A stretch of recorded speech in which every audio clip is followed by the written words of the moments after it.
Some people call them constitutional silver 50-cent pieces. Some people call them 90% half dollars. But at only $2.39 over spot, can you really call them junk?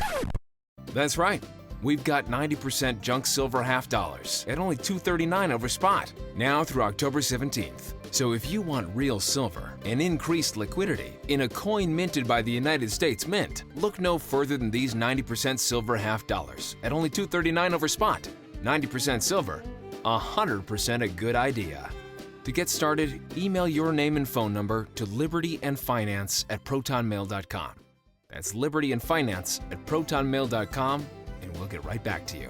90% silver half dollars at only $2.39 over spot, now through October 17th. Everybody who's taking steps now won't have forgotten these lessons, so they will be, in one way or another, preppers. Either they'll be on homesteads, or they will have a garage full of stuff that they need, or they'll have any number of other things that they should have, and they'll be more resilient. So I think resilience is the key word for the coming decade. We need to be thinking about preparing ourselves to be able to roll with punches and come out basically okay. To the extent that this has caused people to start looking at preparing for possible hard times in a really broad sense, then it may end up having done us a favor. It doesn't feel like that now, but it could be that this is one of the best things that could have happened to us, because it set us up in better shape for the really big thing that's coming later.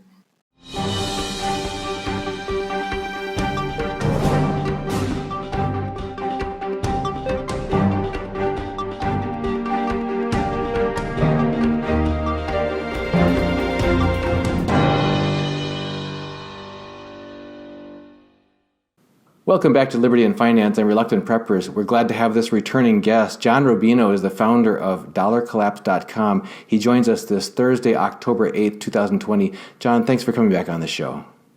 Hey, Donegan. It's good to be back. Good to see you again.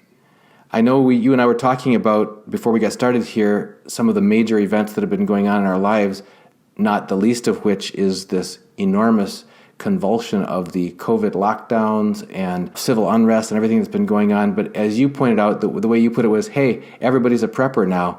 And you had a couple more words to say about that. I'd like to talk about that if we could. Yeah. Well, congratulations on putting yourself right in the middle of the tide of history, Donegan. You're positioned pretty well right now. And yeah, the world has gotten so crazy that all of a sudden, these ideas that used to be kind of sort of on the fringe in terms of prepping have become mainstream. Everybody wants a homestead property now. That's the hottest area of real estate. And here's an example from my own life. My wife is a compassionate, empathetic, liberal, new agey kind of therapist. Okay. The other day, she poked her head in my office and said, "Hey, I need a gun. You want to go shopping with me?" And so the world had intruded even on her psyche. She doesn't normally pay attention to politics, but all of a sudden she's looking around and seeing just how scary this world has become, and she wants to take steps to defend herself. And you know what? If she's doing it, everybody's thinking about that now, because she was the least likely candidate to become a prepper, and that's it's predictable that this was going to happen, because when you screw up your finances, which we have been doing for the past 30 or 40 years, you screw up every other aspect of your life, and so we're kind of descending into chaos right now, and people who had not been paying attention to this in the past are waking up to the fact that the big systems aren't necessarily going to take care of them anymore. And they might be threatened by civil unrest, or another pandemic, or some kind of natural disaster, or some kind of political chaos if this election turns into a constitutional crisis. There are a lot of things that are suddenly threatening that weren't on people's radar at all, 6 months or a year ago. And so you're seeing, for instance, to get back to guns, there's a shortage of guns now. You can't just walk into a gun store and say, "Hey, I want this one or that one." The guy's going to say, "Well, all I have is these two over here," and I don't have any bullets for them, so you're going to have to wait for ammo. And that's the world that we're living in now. So it's not a pleasant thing, but it's a lot less unpleasant if you've already prepared for it than if you haven't. Yeah, several things you made me think about. One is that during the recent, like the March panic, where they'd seen the stock market drop, they'd seen the different things happening, and there were civil unrest going on at the same time, and the COVID lockdowns were all happening. People were rushing in to try to get toilet paper, try to get food, whatever, and we were not among those scrambling into the stores. And that raised a very interesting philosophical discussion about the difference between preparedness versus hoarding, because that's one of these psychological slanders that happens against people who have been responsible and made some preparations and set some things aside, as every generation up till now had ever done since the beginning of time. But when you do it now, you're at the risk of being labeled a hoarder, as though you've somehow deprived your fellow people of the things that they needed for their life. And there were a few egregious examples. There always are a few people who have scalped the whole area, buying up all the masks or all the hand sanitizer or whatever and tried to sell it for $1 million on eBay. But that's not the point. The point is the ordinary person who sets aside some extra food, some non-perishable food items, who just buys a little bit extra of what basic, toilet paper, paper towels, laundry soap, the things that you're going to need and aren't perishable anyway. By doing it that way, you're not depriving anybody else of their stuff. You're just making sure that you're not going to be among those who are desperate. And if everybody took that steady, responsible case, you'd have a much more anti-fragile, much more resilient society. We spoke with the author of the book Bunker recently, who had done a multi-year study traveling around to seeing all the most elaborate preparedness that people had done who really were on the extreme end of bunker preparedness. And his takeaway from that was that we've really lost a lot as a culture and as a people of independence, that we've lost a lot of independence because we've become so accustomed to the immediate availability of global supply chains and everything just working like clockwork, just in time, and that's very fragile. It's great when it works well, but it leaves us completely dependent on things that are so complex and so far beyond our control that a myriad of different potential upsets can throw that apple cart, into the ditch, and then we're completely helpless and panicking with the others, which unfortunately, with thinking all along how we're getting more freedom from living this efficient, streamlined life, now all of a sudden the powers that be, whether it's governmental powers or whatever, have to impose restrictions and curfews and all kinds of things on people's lives because they haven't taken care of themselves first. Well, yeah, and that's another thing that is to be expected because we've had 30 or 40 years of basically good times here. I mean, there have been, there's been contention and there have been mini crises, and so it may not have seemed like an easy stretch of highway for a lot of the people who lived through it, but it actually was. The big systems basically worked. And the governments of the world were able to just create new currency to paper over any problems that came up. That was always going to lead to a kind of a discontinuity, a time when things didn't work anymore. But most people who were, and you can't fault people completely who aren't paying attention because, they have complex lives of their own. They've got jobs to go to and they've got families to keep track of and stuff. So a lot of people tend not to pay attention to these things that aren't immediately risky until the risk becomes reality, and by then it's too late. And that's just normal human behavior. And the next thing that comes is panicking.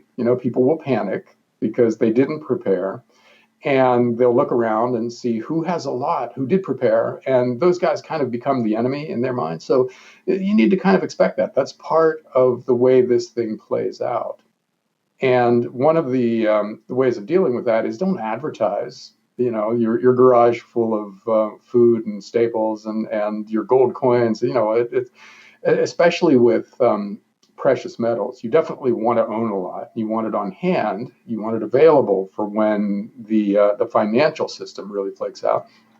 But you have to be very careful about who you tell that you've got something like that at home. The rule of thumb is one person. You tell one person who isn't living in your house what you're doing, and you hope that they keep the secret. But The way it tends to work is that governments will come after people who are perceived to have too much in a crisis, and neighbors will do the same thing. It's just one of those things that we have to prep for. It's just having the right stuff, and having the right investments when it hits the fan is not enough. You have to prepare for the reactions of the people around you. And that's where it gets psychologically and technically difficult. But, there's no alternative but to plan for things like this. So you have to kind of take into account not just will you have enough toilet paper, but what happens when your neighbors don't have enough toilet paper. In other words, we're headed for some really crazy times. And this isn't going to be pleasant. But if you're properly prepared, at least it's survivable. And that's what we should be heading for now, or aiming for, is getting through this. It won't be fun, but we want our friends and our family and ourselves to be okay at the end of the process. You mentioned everyone's a prepper, and you mentioned specifically everyone wants to homestead. We did an interview with Joel Salatin recently on urban flight. He's talked about people wanting to leave New York City, people wanting to leave many large metropolitan areas, certainly Los Angeles, some from Seattle.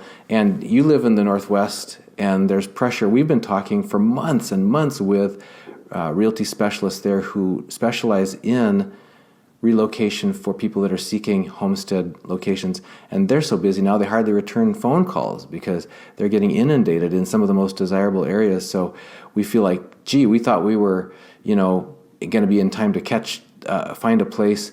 But ironically, because the COVID lockdown and all that came with it has awakened people from their slumber, there's such a huge mass exodus from some of these less safe locations for high density urban population areas and that sort of thing, to more of these low population density where you can maybe be connected with those who are local food producers and that sort of thing, that it's a very interesting time as far as availability of properties there, or the price structure getting distorted.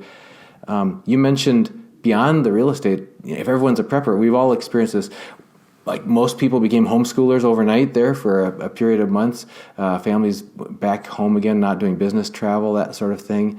People realizing, as you mentioned, that the line between having and not having basic sustenance and supplies can be very fine. And so maybe that's a silver lining that came with this difficult spring and summer that we went through, was awakening people, because that's a good thing, is to have awareness. If more people are aware, more people are getting prepared now, that's probably a good thing for our survival of our culture, of our country, of our people in general. Yeah, absolutely. Because this is how we should have been behaving all along, but there was no real pressure to do it. So if the pandemic and the civil unrest and the wildfires out west and the hurricanes back east, if those things convince people to start looking at sustainability as a goal, and to begin, preparing for the next crisis, then yeah, by definition, we will be more prepared when the next crisis comes. And it's coming, because we haven't even had the big financial crisis yet, which was always the theme in the past that you and I talked about, because that was the really obvious one. A pandemic is one of those things that happens irregularly, and civil unrest can't be predicted in terms of timing.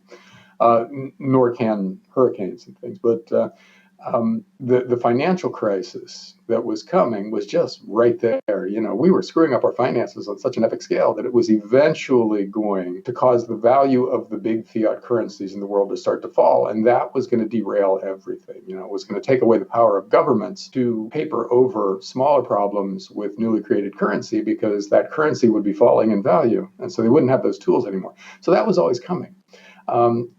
But it wasn't obvious to most people. Now, these other crises have brought home the fragility of modern life to a lot more people, and that's a good thing. If it works out that way, if we get through this without it becoming the big crisis, and a couple of years from now, quasi-normal life has returned, we'll be in way better shape, because everybody who's taking steps now won't have forgotten these lessons. So they will be, in one way or another, preppers.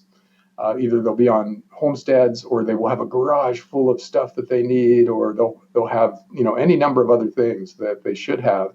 and they'll be more resilient. So, I think resilience is the key word for the coming decade. We need to be thinking about preparing ourselves to be able to roll with punches and come out basically okay. And there are a million different ways to approach that, from how you handle your job to how you behave within your community to how you invest your money. And they're all important. So to the extent that this has caused people to start looking at preparing for possible hard times in a really broad sense, then it may end up having done us a favor. It doesn't feel like that now, but it could be that this is one of the best things that could have happened to us, because it set us up in better shape for the really big thing that's coming later.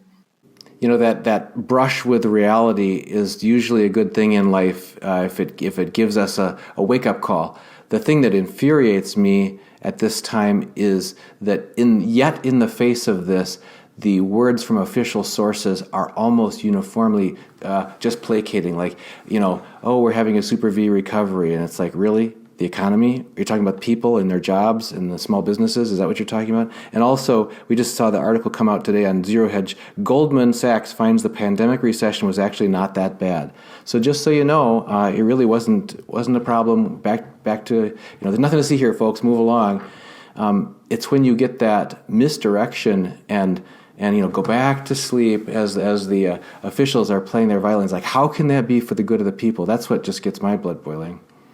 Well, see, this is another important lesson to learn, which is that the people in charge, especially in a fiat currency system where, everything depends on our perception that the guys in charge have it under control, because there's nothing backing the currency. If we lose faith in the ability of the people in charge to take care of stuff, then there's, the intrinsic value of the currency can go to zero. So they have to say what they're saying right now. They have no choice but to try to calm us down and to try to keep us behaving as if things are okay. Because the minute we start behaving like things are not okay, it becomes a self-fulfilling prophecy. So, whenever the Fed talks, or, somebody in Congress is on CNBC or Fox News or MSNBC, they're lying right up front, because it's their job to lie. And anything else would lead to some kind of a disaster. And so, it's kind of restful knowing that, right? Because then you don't have to really take anything that these guys say seriously. But again, most people do take it seriously. So to the extent that those guys are learning a little bit of cynicism and skepticism, that's a good thing too. So the fact that when Goldman Sachs says the recession wasn't that bad, or somebody in government says, unemployment is already at 7%, we've got this beautiful recovery going. When they say that, but it conflicts with your own personal experience, that teaches you something, right? Mm-hmm. It teaches you that you can't really trust those guys because they don't have your interest at heart, and or they have no idea what real life is like. So that's, that might play out in the political sphere, where people are now cynical and they require objective truth from politicians instead of soothing words. And so, that might be a good thing in the long run too. But yeah, right now I agree. It's incredibly frustrating to hear somebody from the Fed talk, or, Nancy Pelosi or Chuck Schumer or Steve Mnuchin. And anytime these guys are talking, they're lying, like the old joke. How do you tell when so-and-so's lying? His lips are moving. Well, it's the same thing with these guys. And if more and more people figure that out, that's a very good thing it won't get us through this next election, but for future elections, we might demand a little bit more coherence and character from the people who are running for office. Or at the very least, just take actions that are necessary on our own to take care of business for our families, for ourselves, for our communities, for our friends, knowing that we're not going to get that from officialdom. That is, not, as you point out, not the business they're in, despite what they would have us believe. It just made me think of a few things there. We talked with John Williams from shadowstats.com. He says, the Fed tells us that we have a problem because there isn't enough inflation. They say we're only at 1.6%. We need to be above 2%. So now we got to compensate for it. He said, no, we've been running at 8 to 10% for a long time, and that affects everything. If people really understand, he did this long-term chart of his about the gold price versus his measure of inflation adjusted prices, and it's remarkable the correlation over time that gold not only knows but even foreshadows and runs up ahead of follow through on real inflation and real prices. So it's like, trust gold, don't trust your politicians. And then secondly, we interviewed from the Ron Paul Institute, Daniel McAdams, and he said if people only knew how much more people are incensed about the Soviet era propaganda that they were getting from the Soviet citizens were subject to during the Cold War. He said the American media today, if they knew that it's worse off for the American citizens today than it was for the Russian citizens during trying to get the straight story during Soviet era reporting, that gives you a level set of what we're really at. My best friend from high school was an immigrant from Leningrad, Russia, and he said there's a saying in Russian, so the word pravda in Russian means truth, and their main state newspaper was called Pravda, so truth was the name of their newspaper, and he said the saying in Russia is pravda net pravda, meaning the truth is not the truth.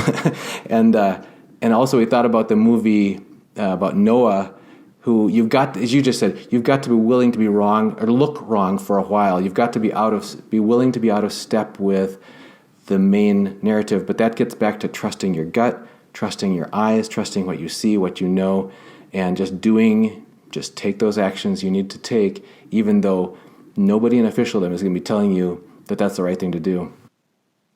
And I really miss Ron Paul, speaking of him, because when he was around, you had at least one guy in Washington telling the truth. And so you could compare what he said with what everybody else was saying and have some sense of how far gone we were. But now you don't have that. Everybody's lying. So it gets it's much harder to tell exactly how dramatically they're lying because you don't have anybody telling the truth to compare what they're saying with. So, yeah. We need another Ron Paul badly. Now, recently you wrote an article, speaking of the truth leaking out, we can go back in time to the Basel III Accord in Switzerland and then 18 months prior to that. So for those who don't know it, and maybe you can fill us in more on it, but that's where a meeting of the central bankers of the world setting policy for how they're going to do things and deciding in the summer of 2019, I believe it was, that they're going to start counting gold as an asset at 100% full value as opposed to only 50% because they were acknowledging it should be counted as equivalent with U.S. Treasury bonds and cash were the only other two assets that would be, and gold would be the only other asset that banks could count on their balance sheet at 100%. Prior to that, for 18 months, they were all front-running that deal and pocketing as much gold as possible, acquiring that, and then coming forward with this pronouncement. But still, many mainstream financial advisors and you see in the mainstream press were maligning and have been until very, very recently, some still are, gold as just a dead brick, historic relic, all this sort of stuff. But now you just wrote an article last week. We'll put a link to it in the description of this video. Mainstream investors about to pile into gold. And you talked about sort of some cracks in the dam where some of the truth is leaking out there finally after all this bashing and stashing has been going on by banks. And now for those of us in the cheap seats, getting to be finally told some of the truth. Can you fill us in on that? Yeah, well, gold has never really been on the radar screen of mainstream money managers and financial advisors because gold doesn't pay interest or dividends or anything, and they're all about cash flow, which, that does make sense from the point of view of trying to generate income for clients.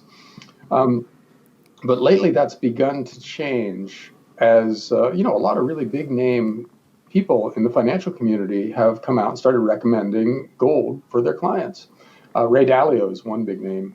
Warren Buffett actually bought a gold mining stock. Yeah, let's just talk about Ray Dalio and Warren Buffett for a minute. Back in fourth quarter, when the bond repo action was going on, everybody was going, this doesn't look good, this doesn't smell good. And then Ray Dalio's investment fund sold short, huge bet against the market, and he said that doesn't mean we doesn't think that there's going to be a collapse or anything. No. Said some very placating statements about that. March, we saw this huge market correction. Warren Buffett comes out and says, during the crash, right before, as the market was starting to roll over, saying, don't short on America, don't give up on America, as he's selling off all of his airline stocks. And then he's been not a favor of gold for years, and here he's buying a gold mining company or portion of it, saying it's for the cash flow. So just, again, got to watch the money, not just watch their lips. So go ahead.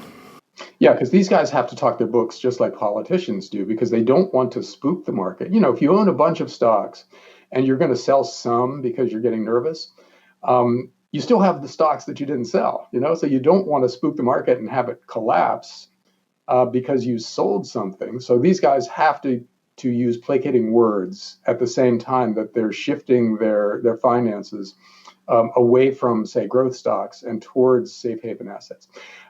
So that's also to be expected in this world. Now, lately, the reason that I wrote that article is that Wells Fargo and UBS, both in the space of 1 week, came out with very pro-gold statements. And these guys have a lot of clients. So for somebody like that to come out and say, I think we're recommending gold now, we expect it to go to 2,300 by year end, that potentially sends a lot of money into precious metals. And if you add up the amount of investable capital in the world that is not in precious metals, and for instance, just take stocks, bonds, and real estate, you get something like $600 trillion. The value of all the gold that's above ground right now is between 10 and 15 trillion dollars. So if just 1 or 2 percentage points of that 600 trillion investable capital out there flowed into precious metals, that would probably be more, that by itself would be more than the precious metals market can handle. How do you get twice as much money flowing into a sector and accommodate it in an orderly way? And the answer is you may not be able to. Either there would just be shortages, if that happens, of bullion, or the price would just have to go parabolic. It would have to spike to equalize supply and demand. And that's the kind of thing that could easily be happening pretty soon here as mainstream money starts to flow into precious metals. Because, if you're a regular person with a decent sized investment account at Merrill Lynch or Wells Fargo or Bank of America, and they start saying, we want you to get into gold, that sounds like more than just a 1% change, right? It sounds like maybe 5% or 10% of your money should be in gold. Well, if very many people start doing that, that is just a tsunami of cash flowing into precious metals. And that's the kind of thing that looks like it's getting ready to happen as more and more big investment advisors start telling their clients that they need to add gold to the portfolios. So we could easily see a parabolic period for precious metals. And remember, if gold does that, silver will do it on steroids. And it wouldn't need a crisis. All it would need is it to become, the consensus in the mainstream investing community that you should own some precious metals. And that's already happening right now. So I think the outlook for gold and silver were always great, just because we're taking on so much debt and doing all the other horrendous things that we've been doing to our finances all along. And in the long run, that's great for precious metals, because that's where we hide out when we screw up our finances. But now you've got this other thing coming along where the mainstream is picking up on precious metals and deciding that that's one of the places to be. So you don't even need a big crisis for a really dramatic bull market in precious metals. You just need the people who hadn't been paying attention to start paying attention again. I just got the image in my mind of a big crowded casino just full of people, and they're all just glad to be there, and it's all fun and games and everything. And then somebody who's really well heeled and in the know says, "Hey, you might want to be using that machine that's over near the exit door, and you might want to have your getaway car warmed up and running right by the door there too." And it's like, what? Because when this comes out to the mainstream, believe it or not, this is going to be a shocker, is we're not the first ones that got told, because we've seen some of the information that's shared by some big name investment advisory firms and brokerages to their high worth individuals. I got a glimpse of that about 6 months ago, and it's very different. This was right at the beginning of the COVID crisis. Very different information than what we get told in the the public sphere. So when this comes out to the public, we're the last ones being told, not the first. So it's seems like we're set up for interesting times going ahead when that catches the public sentiment. The spirit of the times becomes awareness of that. Having lived through the 1980s, having lived through 2010, 2011, knowing when there was a time when you could look around and every little strip mall and kiosk and everything said, we buy gold, or whatever. It's like, that's when people were thinking about it, talking about it. They haven't been thinking about it and talking about it for the last decade. Dunnigan, did you see that Costco is starting to sell gold and silver coins? No. Yeah, that's one of their next. It's kind of high markups, but you can definitely get it. You can buy it and walk out of the store with it. So that's really interesting because back around 2011 and so thereafter, they were selling buckets of survival food and pallets of survival food and things like that. So they seem to have their buyers have somewhat of a finger to the pulse of what is going to be of interest to the buying public. That's an interesting signal. It is, and potentially a really big one, because that right there, just Costco alone, is a lot of money potentially flowing into anything they decide to feature. So, yeah, so it's the mainstreaming of precious metals after years and years in the wilderness. And you take a terrified populace, and the new shiny thing is gold and silver, and you have the potential for a really dramatic bull market coming up here. So I think it's possible the normal seasonal strength, which usually happens in December and January and February, might be amplified by some of these other forces. So we could have a really interesting January in precious metals this time around. Now, you mentioned way back at the beginning about how we're all becoming preppers, and there's this urban flight out to homesteads. There's a question from one of our viewers loving this who says, would a land purchase be advisable now, or better to wait till after the dollar devalues and pay with metals or cryptos? Of course, we have to preface that we're not financial advisors. This is not personalized financial advice to any one person. But when you look at the principles that, given the macro trends that you see going on, John, and you've run dollarcollapse.com for quite some time now, what are your thoughts if you were a would-be homestead purchaser? Would your gut be that people should take seriously, get some land while you can, or that you think that most people can wait till a dollar collapse and then come in with a stronger position having metals? Well, there's something to be said for either strategy, and it really depends on how the future unfolds, and we don't know that yet. We don't know whether there's plenty of time. And the gold and silver will go up much faster in the next few years than land prices, and that'll make the land a lot cheaper. That's definitely a possible scenario, but we don't know that for a fact. And land is kind of, homesteading land is kind of in the category of insurance rather than an investment. It's not the kind of thing you hope to be able to sell for a higher price in the future. It's the kind of thing that might save your life at some point. So, yeah, the financial side of that is an important angle, but the insurance side is also an important angle. And I can't be any more definite than that, because everybody's situation is different. But I think that you need to weigh the finances of it and the insurance aspect of it, and the specifics of your own life. How old are you? How big is your family? Where are you now? Things like that. So there's no one right answer, but instead there's an awful lot to consider, and your answer may be very different from someone else's answer, and they both might be right for the different circumstances. So, yeah, sorry, I wish I could say something definite about it, but it's a complicated issue. Well, I'll take it from a different way. I'll take it from the standpoint that if people seriously consider their situation and they weigh what you said about that homestead location could be a vital insurance for their well-being or whatever, that they could make a decision now from the standpoint of that it could not be argued that they made the wrong decision, because we don't know a lot. There's a lot that we don't know about what's coming, and we have to make decisions in the present moment of our lives based on what we do know. And so a lot of people are afraid of just making the wrong move, making the wrong choice or whatever. And it's like there's nobody who could definitively tell them now that they made the wrong decision. So they should go ahead and trust their gut, trust what they know, trust what they see, make a move, and make it with a free heart of knowing that they did what they could at a time when they had the freedom to make that choice. Because there could come a time without warning when we don't have. Well, my wife and I, we were searching for a homestead location over the past quarter or so.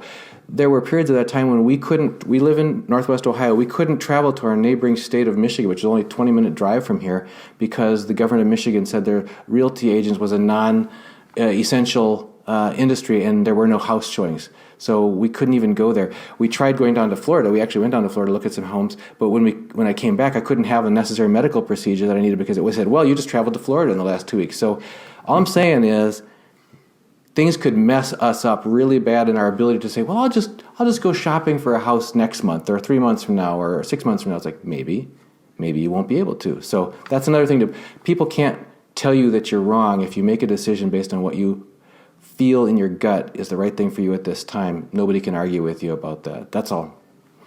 Yeah, I agree with everything you just said. And to play devil's advocate a little with this, one thing about real estate is it tends to be a leveraged asset. In other words, people borrow money to buy it, which means in a deflationary crash, which is completely possible before the inflationary boom happens, real estate prices might tank like they did in 2008, 2009.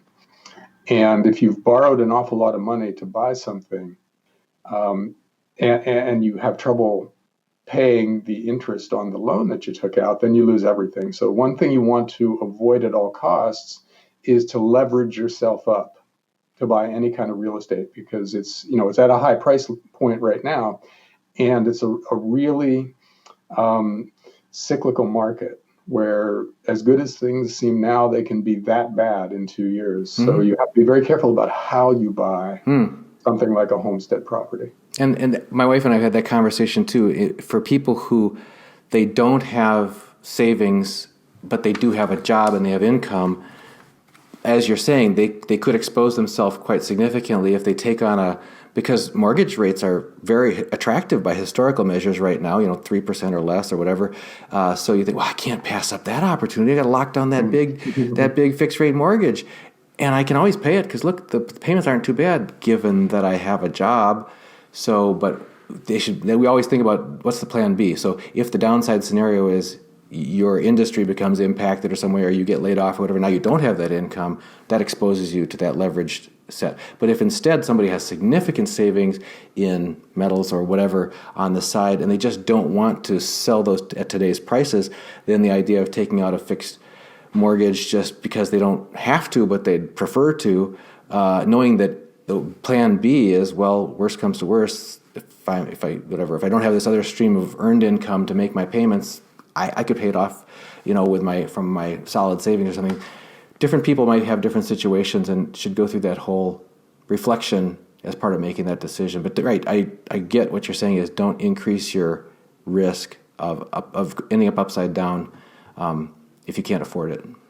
Yeah, because, debt-free is one of the things we haven't mentioned so far, but that is one of the crucial ways to get through a crisis. If you don't owe any money to anybody, then, the curveballs that life will tend to throw at you are a lot easier to manage. And if you're leveraged to the hilt, you've got credit cards and student loans and a mortgage and a car payment and everything, then any little crisis can throw you into chaos. So paying off debt is a huge part of the wise prepper's strategy, I think. You definitely want to the extent that you can, have a lot of cash and no debt at the end of your prepping process. We have a question from Tim Christensen in this similar vein. John, are you concerned about, or do you think there's a likelihood of a significant and abrupt loss of purchasing power in the U.S. dollar, or do you anticipate more of a gradual decline? There's that old quote from Ernest Hemingway where some friend of his was saying, who had gone bankrupt, was saying, yeah, I went bankrupt slowly at first and then all at once. And there's a decent chance that is how it happens in the financial markets, where things are, basically kind of sort of normal, and then all of a sudden they're not anymore. But you can't predict the timing of that. So I think there's a decent chance that the big fiat currencies just fall off the table one day in finance time over the period of weeks or months. But I wouldn't feel comfortable making a prediction about whether that's next year or 5 years from now. So that's the tricky thing. The currencies are going to continue to lose purchasing power, and that's going to affect people who trust the government and own a lot of those currencies. But you don't know about the speed of it. Right now the Fed is actively trying to engineer even higher inflation than their 2% target, according to their own measurements of inflation, which means if they reach 3% inflation, according to the CPI, then real inflation is probably 7, 8, 9, 10%, which means the dollar is already falling off the table. And that could happen pretty quickly because they've still got the tools to do that. They've still got a printing press that allows them to just flood the world with currency. They've still got a federal government that can run multi-trillion-dollar deficits. So they could engineer higher official inflation in the short run, and that could set this thing off. So there's just no way to know. And I wish I could be more definite with with this stuff, but either the event or the timing in each case is hard to predict. And with currencies, the event is pretty much baked into the cake, that they're going to lose value at an accelerating rate. But the timing of it is unpredictable. Sorry. Other than that, we're already in it, right? I mean, we've seen different analyses. John Williams from shadowstats.com talks about we're already in this 8 to 10% real inflation era and have been for years, which is just shocking. But it's not shocking to people's gut if they do a reality check about their medical costs and higher education costs and food costs and other things like that. But it's not what we're being told. But when we think about how that's really impacting our lives and our elderly people and so on, earners, savers, it is shocking. But when you drive that forward and realize, okay, he looked back to 1980, I believe it was, and said since then, or was it 1971? Since then, we've lost, and he said between 95 to 98% of the value of the U.S. dollar compared to gold during that time, and so it's like, it's not when does it happen. It has been happening. We are in it. It's continuing to happen. But it's the crash that we're looking at out there. And the way things change to bring that about is that people figure out that this is what's happening. When a critical mass of people realize that it's the government's policy to make the currency dramatically less valuable year after year after year, then they just give up on it. And they buy real stuff, and that sends the price of real stuff through the roof. And there's your, incipient hyperinflation, or the crack up boom, or whatever term you want to use for it. It's the point at which we lose faith in the currency and just give up on it. And we're not there yet. Most people still think the dollar is a quote unquote strong currency and a safe haven asset.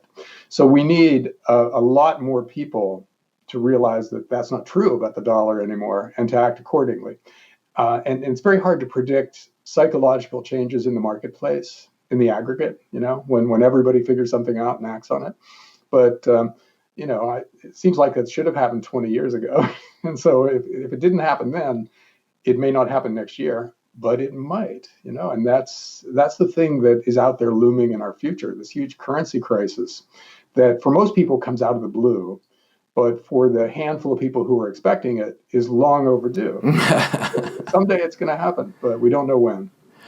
Here's an interesting question by Chris Williams. I'm sure you've thought and probably written about this. Have they got to crash the system to reset the system? Is the crash the only way or the reason to do it? Is there another way, or is a crash inevitable? Well, there's no way to get through this much debt painlessly. Somebody has to accept huge amounts of pain because their bets didn't work out in order to get rid of this much debt. And you can do it through the 1930s style deflationary crash where everybody goes bankrupt and the debt gets wiped out through default, or you can have an inflation where the amount of debt diminishes in real terms because the currency goes down in value. But see, either one of those things really hurts some people. Right? If you have an inflation, let's say we reset the currency this coming Sunday night. Okay, we announce that henceforth the dollar is just a name for 1/10,000th of an ounce of gold. That's a huge devaluation. It does put us on a sustainable path going forward because we're back on the gold standard, and governments can't just make money out of thin air. But everybody who trusted the government and held a lot of dollars gets screwed royally. If you've got a bond fund and the value of the dollar goes down by 3/4, then the value of the payments on those bonds, the interest payments to you, goes down by 3/4. So, people who trust the government and have a lot of currency on the date of a currency devaluation are the ones who suffer. So no, there's no way to get through this painlessly. But I think the currency reset is probably the least painful alternative that we have, because the other two are chaotic. And, a hyperinflation is incredibly chaotic. A deflationary crash is a disaster. But a currency devaluation and a return to the gold standard would hurt specific people, and they would have to be managed. Their anger would probably spill over into the streets, but it might be a manageable thing, as opposed to those other two alternatives, which are absolutely not manageable. Once they get going, they take on a life of their own. So, the currency reset is the best alternative, but it's not a good one either, because an awful lot of people currently trust the dollar. And when they find out that their trust was misplaced and they're actually only, they have 1/3 as much money as they thought they did, they're not going to be happy. But I suspect that that's the best case scenario on a list of really bad scenarios.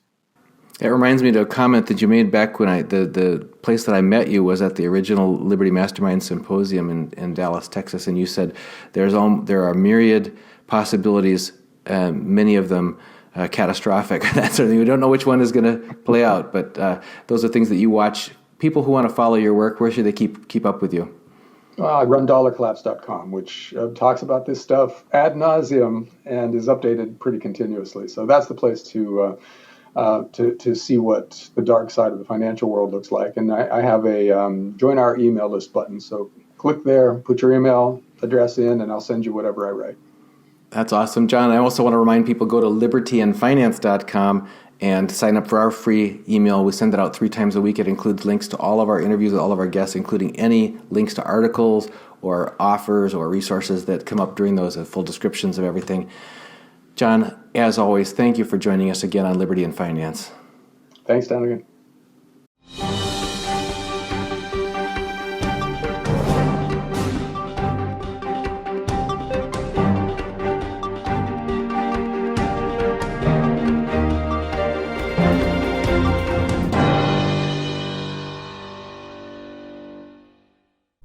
To acquire gold and silver, just go to libertyandfinance.com. When the main site comes up, click on Bullion Sales. That's libertyandfinance.com, Bullion Sales. You'll see my name, Donegan Kaiser, my phone number, and my associate, Kaiser Johnson, his phone number, our email, libertyandfinance@protonmail.com.